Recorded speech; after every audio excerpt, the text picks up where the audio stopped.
Good morning student. देखिए आज हम लोग चैप्टर पढ़ेंगे इंट्रोडक्शन टू यूक्लिड ज्योमेट्री।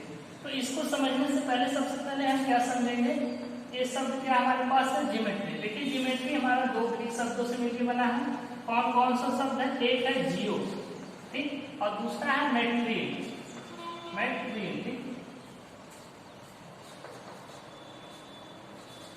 ठीक, तो देखिए ज्योमेट्री दो शब्दों से मिलकर बना है, कौन सा, जियो और मेट्रियन। तो जियो का जो अर्थ होता है वो मीनिंग क्या होती है, अर्थ, ठीक, और मेट्रिक का जो होता है मेजर, ठीक। तो मेजर यानी कि अर्थ को मापने के लिए हमने किसका यूज किया, ज्योमेट्री का प्रयोग। अर्थ को हम क्या बोल देते हैं, लैंड, ठीक, हमने क्या बोल दिया, लैंड। यानी कि जब हमें लैंड को मापने की आवश्यकता हुई तो हमें किसकी आवश्यकता पड़ी, इस ज्योमेट्री की। तो देखिए एक इजिप्ट जैसे एक आपका शहर है, इजिप्ट में क्या हुआ, जब नील नदी आपका क्या होता ओवरफ्लोड होती थी तो वहां पे जो ओनर थे, लैंड ओनर जो थे, उनकी जो जमीन रहती थी, मान लीजिए वो बाउंड्री इस तरीके से बनाए हैं, ये कुछ लोगों की यहाँ बाउंड्री है, ये बाउंड्री है, ठीक, ये उनकी क्या है, लैंड की बाउंड्री, ठीक।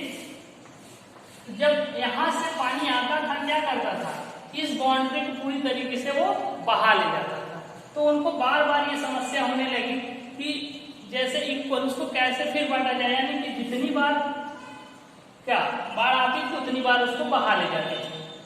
इनको बार बार ये समस्या आने लगी कि उसको फिर इक्वल यानी इक्वल पार्ट में बार बार उसको बांटते थे, नदी आती थी बहा ले जाती थी। तो धीरे धीरे उन्होंने ऐसा मतलब उनके पास अपने आप को उसने डेवलप कर लिया मेजरमेंट का, यहाँ तक कि उन्होंने क्या किया, अपने आप को इतना डेवलप किया कि जो पिरामिड होता है, पिरामिड का एग्जैक्ट उन्होंने वॉल्यूम तक उनको पता था। लेकिन उनको ये चीज नहीं पता था कि वॉल्यूम निकाला कैसे जाता है।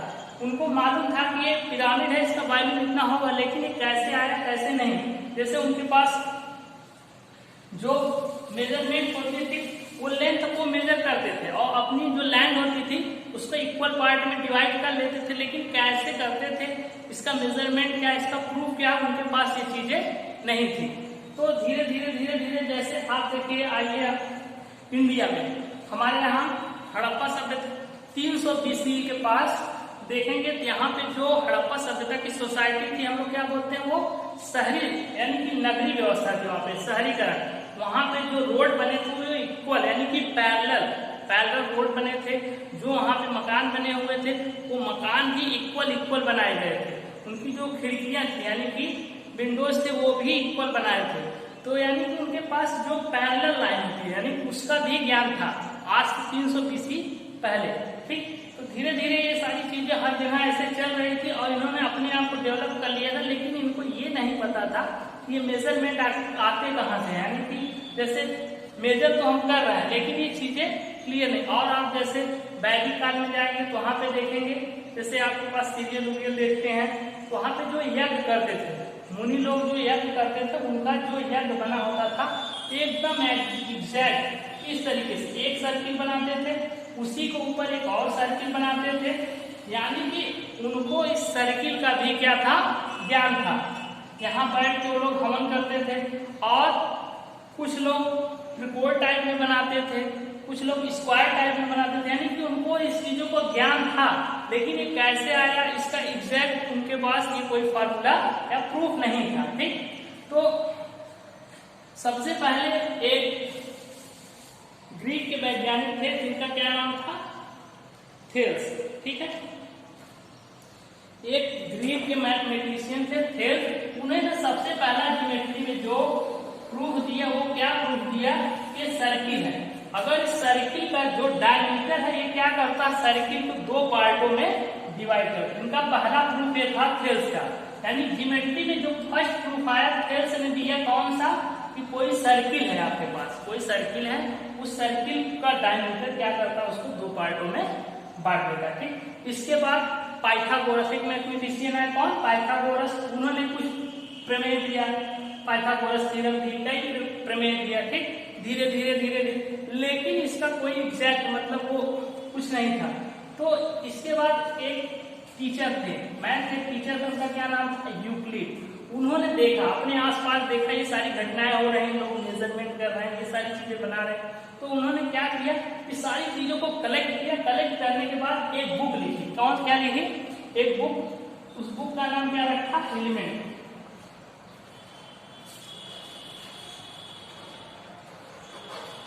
एलिमेंट्स। ठीक, इस एलिमेंट्स में उन्होंने कितने चैप्टर रखे? 13 चैप्टर, और हर एक चैप्टर का उन्होंने क्या नाम रखा?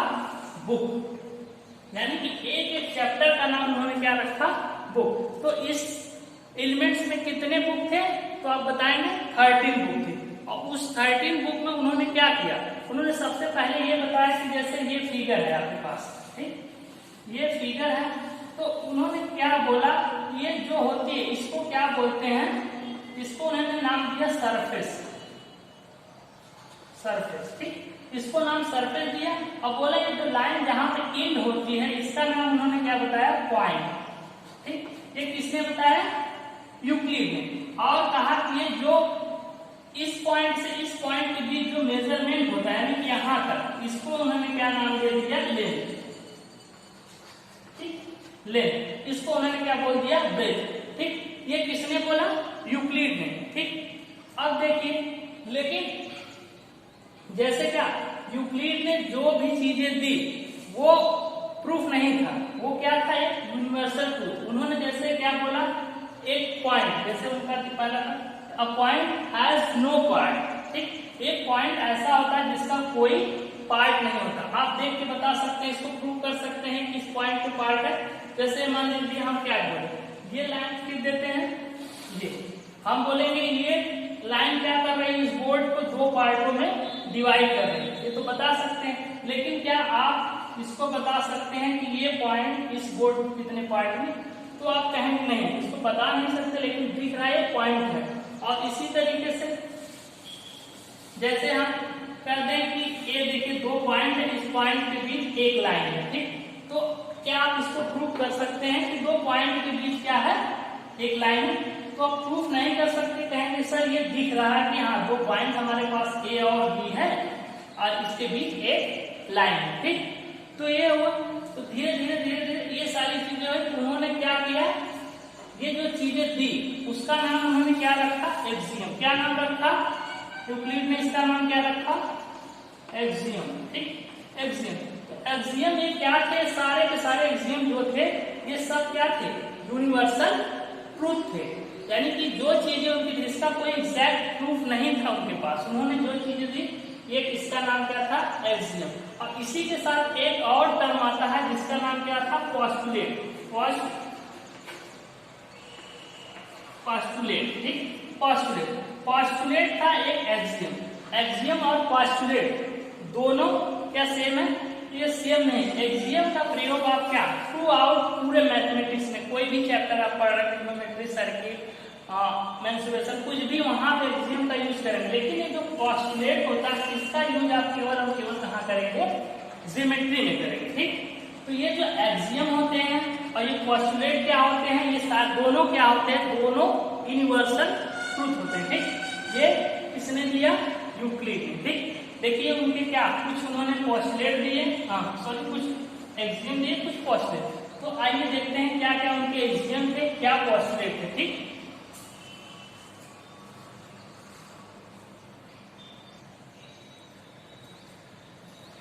देखिए यूक्लिड के जो एक्सियम थे उसने हमें कितने 7 एक्सियम दिए। ये देखिए क्या क्या थे। पहला एक्सियम उनका क्या था? थिंग्स। इसमें देखिए कुछ ऐसे एक्सियम है जिसको हम अलग अलग समझेंगे, कुछ ऐसे हैं जो हम क्या करेंगे? एक साथ लेके चलेंगे। जैसे देखिए पहला उनका क्या?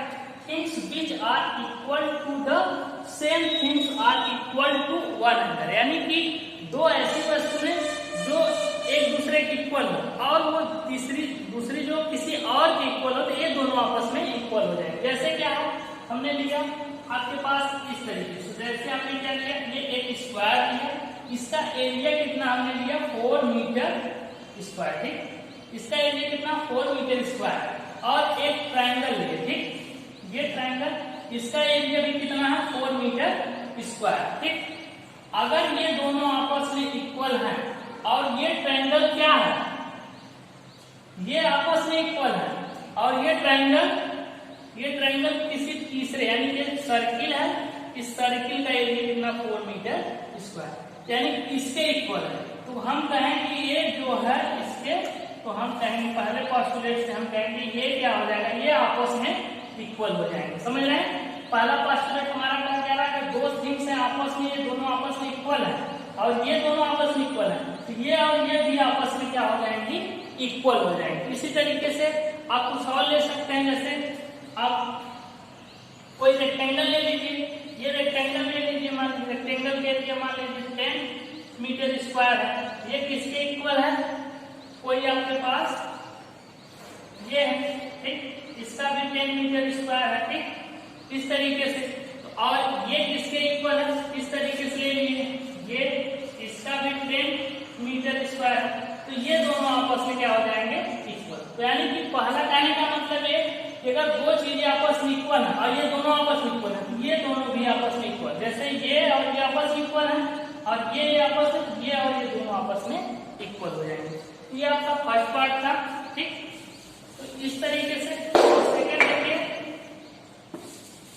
सेकंड जो है, देखिए सेकंड क्या है, if equal are added to equals the wholes are equal, यानी कि कोई चीजें, दो चीजें हैं, दो चीजें ये दोनों आपस में इक्वल है, ठीक, इन दोनों इसमें भी अगर हम इक्वल चीज मान लीजिए 1 इसमें भी ऐड कर रहे हैं, इसमें भी 1, ये दोनों आपस में इक्वल हो जाएंगे। ये सेकंड बोल रहा है, देखिए कैसे, जैसे आपके पास 4 है, ठीक, ये 4 इक्वल टू 4 है, अगर हम क्या करें, ये हमारा ये 4 है, ये भी 4 है, इसमें क्या करें 1 ऐड कर दे, इसमें भी 1 ऐड कर दे, तो देखिए 4 प्लस 1 और 4 प्लस 1 ये कितना आ जाएगा 5 इक्वल टू 5, ये आपस में इक्वल हो गए कि नहीं, देख लीजिए आप। यानी कि आपने जब पहले तो ये 4 था, ये भी 4, ये भी 4, इसमें हम क्या किए 1 ऐड कर दिए, इसमें भी 1 ऐड कर दिए, ये दोनों 5 है, तो इसका मतलब ये हमारा सेकेंड हो गया, यानी कि equal are added to equal are equal,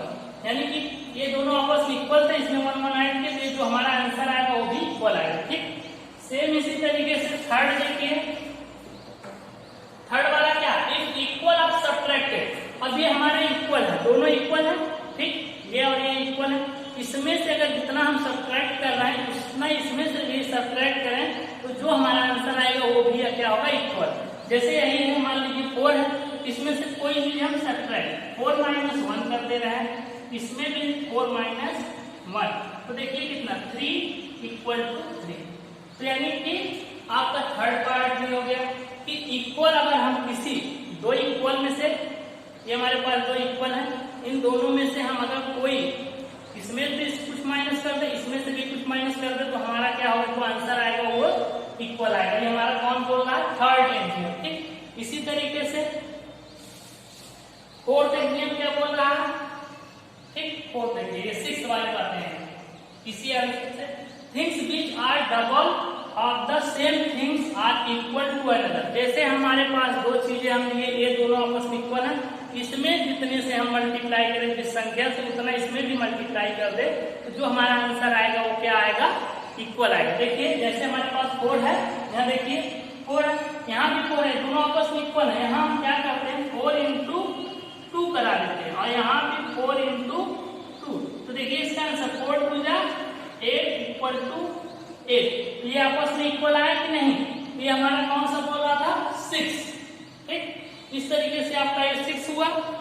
फिर देखिए 7 things which are halves of the same things are equal to another, यानी कि जैसे ये हमारे पास दो चीजें हैं, ठीक, ये और ये दोनों अगर हमारे पास इक्वल है, इसका अगर हम हाफ करें और इसका भी हाफ कर दे तो ये दोनों आपस में फिर भी इक्वल आएंगे। देखिए जैसे यही 4 है आपके पास, अगर आप 4 को क्या कर रहे हैं, हाफ 2 से डिवाइड कर रहे हैं, इसको भी 4 को 2 से डिवाइड करें, इसका आंसर कितना आएगा 2, इसका भी 2, ये देखिए आपस में इक्वल है कि नहीं है, यानी कि आपका 7 हो गया, ठीक। इस तरीके से हम कर लेंगे, यानी कि इक्वल में हम इक्वल ऐड करेंगे तब भी हमारा क्या होगा, इक्वल ही आएगा, ठीक है, इक्वल है, इक्वल में अगर इक्वल ऐड करेंगे तब भी इक्वल आएगा, सब्ट्रैक्ट करेंगे तब भी इक्वल आएगा, और डिवाइड करेंगे तब भी इक्वल आएगा, और मल्टीप्लाई करेंगे तब, ठीक। ये 4 चीजें हमारे यानी कि सेकेंड, थर्ड, सिक्स और सेवन, ये इसी से हमने देख लिया। ठीक, नेक्स्ट हमारे पास क्या है, देखिए इसमें बोल रहा है नेक्स्ट हमारे पास फोर्थ है, things which coincide with one another are equal to one another, यानी कि ऐसी दो वस्तुएं लेनी है, जैसे दो ऐसी चीजें लेनी है, दो उसके ऊपर रखें, अगर इसको हम इसके ऊपर रखें, जैसे हम ये चाक ले लें, ठीक, देखना ये चाक है, इसके ऊपर एक चाक रख रहे हैं, पूरी तरीके से इसको क्या कर रहे हैं, ढक ले रहा है, यानी कि कॉन्साइड कर रहे हैं, तो हम कहेंगे ये दोनों चाक आपस में क्या है, इक्वल है।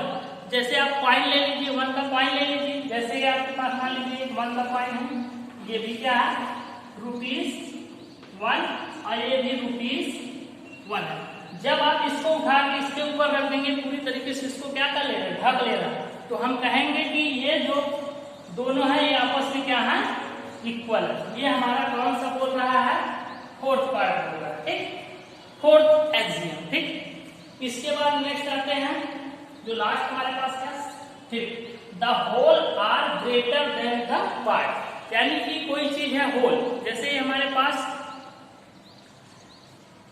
चलिए होल आर ग्रेटर, जैसे क्या है आपके पास, ये देखिए पूरा एक चाक है, ठीक, ये पूरा कंप्लीट चाक है, अगर हम इसका एक पार्ट आपको यहां से निकालें, थोड़ा सा निकालें, तो ये क्या होगा, ये जो पार्ट है इस होल का क्या होगा, हमेशा छोटा, यानी कि पार्ट आपका हमेशा क्या होगा, बड़ा होगा। तो यही बोल रहा है कि क्या है, the whole is greater than the part, जैसे आपके पास एक सर्किल ऐसे ले लीजिए, ठीक, इस सर्किल का हम क्या कर रहे हैं, एक पार्ट यहाँ से काट के निकाल दे रहे हैं, ठीक, यहाँ रख दे रहे हैं, इस पार्ट को हम यहाँ रख दें, ठीक, ये तो जो ये आपका पार्ट है ये हमेशा बड़ा होगा इससे, ये कौन सा बोल रहा है हमारा, फिफ्थ वाला, ठीक। इस तरीके से ये जो एक्सियम दिए थे यूक्लिड ने, ये सारे के सारे क्या है, यूनिवर्सल ट्रूथ है, ठीक, इसको आप देख लीजिए, सारे के सारे यूनिवर्सल ट्रूथ है। देखिए इसमें आप देखिए एक बार फिर से, एक बार इसको फिर से देखिए, फर्स्ट बोला है things which are equal to, same things are equal to another, यानी कि दो ऐसी वस्तुएं ले लीजिए, जैसे देखिए कोई दो वस्तु आप लीजिए, दोनों आपस में इक्वल है, ठीक, ये दोनों आपस में इक्वल है, और इसी के इक्वल मान लीजिए कोई तीसरी चीज है, तो जो तीसरी चीज होगा ये इसके इक्वल होगा, जैसे हम बताए थे आपको, क्या बोले थे, जैसे मान लीजिए आपके पास यही है, अलग इसमें तो सेम आपके पास हो गया, जैसे आपके पास एक सर्किल लिए, ठीक, उस सर्किल का एरिया किसके इक्वल है, स्क्वायर के एरिया, ठीक, सर्किल और स्क्वायर का एरिया आपस में क्या है, इक्वल है, ठीक, और ये जो स्क्वायर का एरिया रेक्टेंगल के एरिया के इक्वल है, तो हम कहेंगे सर्किल का एरिया क्या हो जाएगा, रेक्टेंगल के एरिया के इक्वल हो जाएगा, ठीक। सेम इसी तरीके से if equal are added to equal, जैसे हमारे पास दो चीजें हैं, हम कह रहे हैं ये और ये हमारे क्या है, दोनों आपस में इक्वल है, अगर ये इक्वल है दोनों, इसमें अगर जो चीज हम ऐड कर रहे हैं और इसमें भी ऐड कर रहे हैं, तो ये दोनों हमेशा हमेशा क्या रहेंगे, जो रिजल्ट आएगा हमारा वो भी इक्वल आएगा। और फिर बोला है अगर ये हमारे ये इक्वल है और इसमें से हम कोई चीज सब्ट्रैक्ट करें, इसमें से वही सब्ट्रैक्ट करें, इसमें से भी वही, तब भी हमारा रिजल्ट क्या आएगा, दोनों सेम आएगा। और थर्ड पार्ट बोला जा रहा है कि अगर ये दोनों सेम हैं, इसको अगर हम किसी संख्या से मल्टीप्लाई कर दें और इसको भी उसी संख्या से मल्टीप्लाई करें, तो जो हमारा रिजल्ट आएगा वो भी क्या होगा, इक्वल। और अगर ये दोनों हमारे इक्वल हैं, इन दोनों को हम क्या करें, किसी संख्या से डिवाइड करा दे, तब भी जो हमारा आंसर आएगा वो इक्वल आएगा। और इसके बाद फोर्थ पार्ट जो आपको बोला गया कि कोई चीज है, जैसे आप कॉइन ले लीजिए, 1 का कॉइन ले लीजिए, उस कॉइन को एक और 1 का कॉइन लीजिए, उसके ऊपर रखिए, तो पूरी तरीके से उसको क्या कर लेगा, ढक लेगा। जैसे ये आपके पास 9 की बुक है, अगर हमारे पास एक 9 की बुक मान लेते हैं ऐसे रहे, इसको हम इसी के ऊपर ऐसे रख देंगे, पूरी तरीके से इसको कवर कर दें, तो हम कहेंगे क्या, ये दोनों आपस में क्या है, इक्वल है, ठीक। सेम इसी तरीके से फोर्थ पार्ट आपको बोला गया कि जैसे कोई चीज है, अगर कोई होल है, उस होल का थोड़ा सा पार्ट आप निकालेंगे, तो जो थोड़ा पार्ट होगा उस होल का हमेशा क्या होगा, होल से हमेशा कम होगा, यानी कि जो पार्ट आपका होगा हमेशा बड़ा। जैसे हमने ये सर्किल लिया, इस सर्किल का एक पार्ट निकाला, तो ये जो पार्ट होगा इस सर्किल से हमेशा क्या होगा, कम होगा, ठीक। इस तरीके से ये सारे पॉस्टुलेट थे, एग्जियम थे, इसको आप लोग नोट कर लीजिए।